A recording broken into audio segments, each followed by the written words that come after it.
guys, what's going on? Skunk Zero here, bringing you another life story. Today I'm going to be telling you about this time where I got beat up really bad while graffiti bombing and someone stole my paint. So let's get into it. So it was around I think it was October, like a year ago, and it was late at night. I think it was on a weekend. I was sleeping over at a buddy's house, and we usually went out bombing or something, or just ended up smoking or something. But we went bombing this night. He played lookout. We would transition every other week. One would look out, one would actually bomb. And he would throw up a few tags, and I would throw up a few, and I would just do more. But anyways, so we were doing some trains, because those were close to his house, the train tracks. And there was a bunch of trains parked overnight there. So we decided to go do some trains, and I just started hitting up these trains, doing a couple throw-ups, some tags, all sorts of stuff. I ended up actually doing a pretty nice, like, straight letter, but on one of the trains, but I ended up doing one of my last throw-ups, and we were about to leave.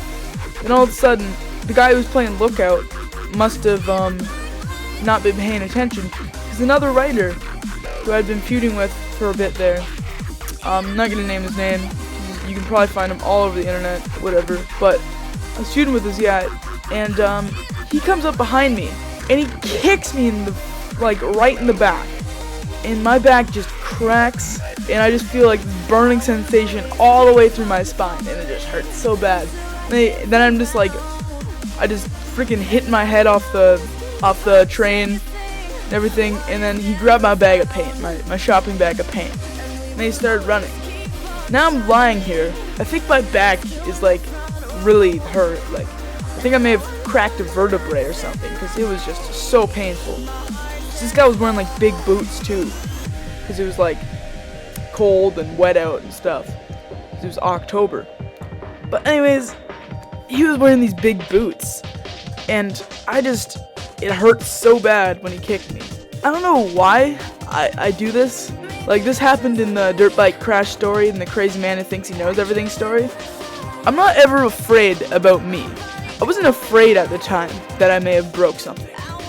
I wasn't afraid of any of that. I was more just pissed off that I couldn't finish my throw up. So now I'm gonna have to come back a couple days later, if the train's still there, and finish this fucking half-done throw up. And I haven't even had, like, an outline on it. It's not even actually even the full shape. It's like 3 letters out of my name in white. And it's just, I don't know. It just really sucked. And the next day, I ended up going back out.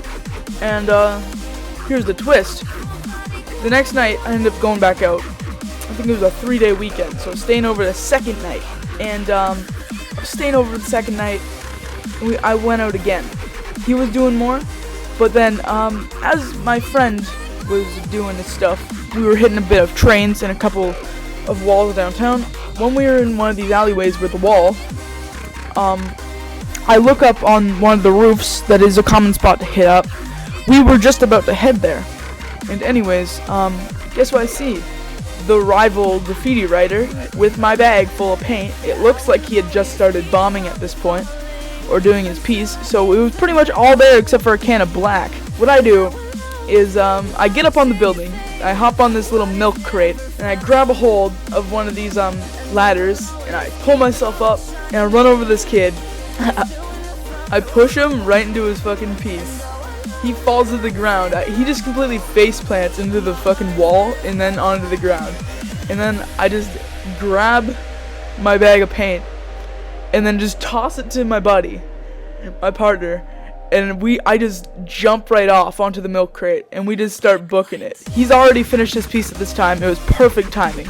We ended up running away, and I honestly haven't seen this guy anywhere anymore. Like, I haven't done graffiti in a while, but even when I still was, I didn't see him for at least like 4 months anywhere. And our town's pretty small with and very condensed bombing spots, so you end up running into a lot of other writers. That's why feuding in this town is not always the best idea, but I was young, and I wasn't as wise back then, and I was really dumb. So I thought, you know, I'm just gonna be fucking gangster and just feud with this guy. even though it's not really good to feud with people in this town, because, you know, it always backfires on you. And when you feud with people in this town, you always run into them, and they always fuck you up, or steal your paint, or beat the shit out of you, or go over your shit like twice as much. So that's really the end of my story. So if you live in a small town like me that doesn't have very large good bombing spots, or any large good spots to hit, or do any pieces, then I suggest not to try and feud with people, especially if you're just a toy and you're not very good. So yeah, I hope you guys enjoyed, and I'll see you in the next one. Peace out.